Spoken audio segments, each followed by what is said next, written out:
ढोरी देखा के गोरी हो तू पैसा खूबे कमाता रू।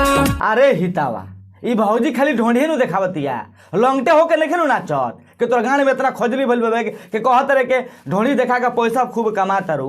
आजकल तो ऐसा भौजी आ गई बड़ी सन कि अपन दोनों हेडलाइटवा आ गिलो देखा देते रही सन।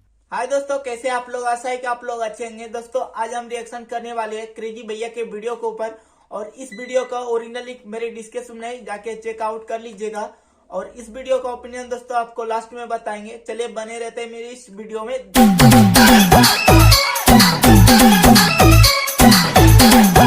हर का कहे के मतलब बावे कि भौजी अपन ढोंढिया के संगे संगे अपन गोड़ियों दिखा दे, लंगटे हो जा भौजी। सार तू नहीं भाई पेल दमदार फाट जाई गांड। अब भाई अलगे से खाली ढोरी देखा के गोरी हो तू पैसा खूबे कमाता रू।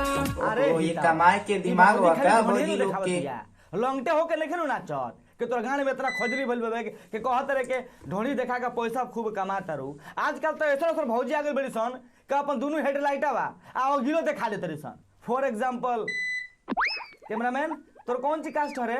अंसारी ना। अब तो हम लोग को समझ जालो। अरे ओकरे बात करो तनी सोफिया अंसारी के। छोटे पाटी कोया हमर टोते रहबो का। अरे वाह वाह, काहे माई बहन सुने पर लागल बड़े रे ना। तो टिकोरा अभी छोट बाबे तारा बहन चो दो तू पेलवासल बड़ू ठीक बाबे। कहत रे के टिकोरा हमार छोट बाबे दिसरवा पीछे से लुंगी उठावा त कब पड़वावल चाहती है का? कहत रे टिकोरा छोट बाबे तारा बहन चो दो। दूसरा वीडियो लगा रे।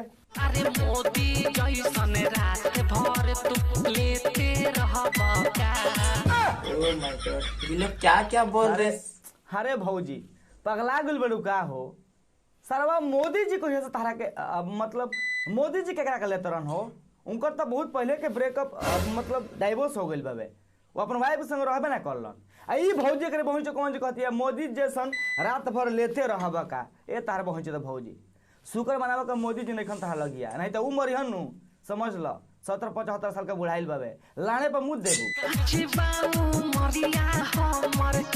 वाह क्या कमाल कर रही हो आप लोग। अब भौजी के शादी भी हो गई बाबे। ए भौजी कभी भी थोड़ा सेंस वाला बात करी हो लोग को सुन के अच्छा लगी, ना कि सुनला के बाद माई बहन के गाली देवे का मन करी।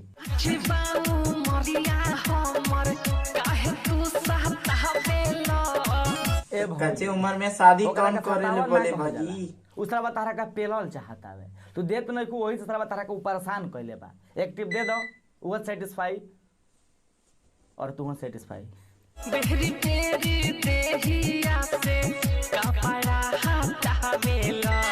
हाँ तो मत हटावे दो भाई लोग, तू भी तो मिलके हटावत रहो। रियाइल बाबे एक टिप मारे खाती, लेकिन भौजी बुझत नहीं खी। बिल्कुल ना बुझी। कपड़ा तारा शरीर से ऐसा हटावत जवानी भाई इन लोग के। जब ले पेली ना तब ले छोड़ी ना भौजी। ऐसे कहते हैं कि भाग जा तार बहन जी तो अभी टाइम बाबे। एक मिनट भौजी का कल हुआ फिर से बोल दो।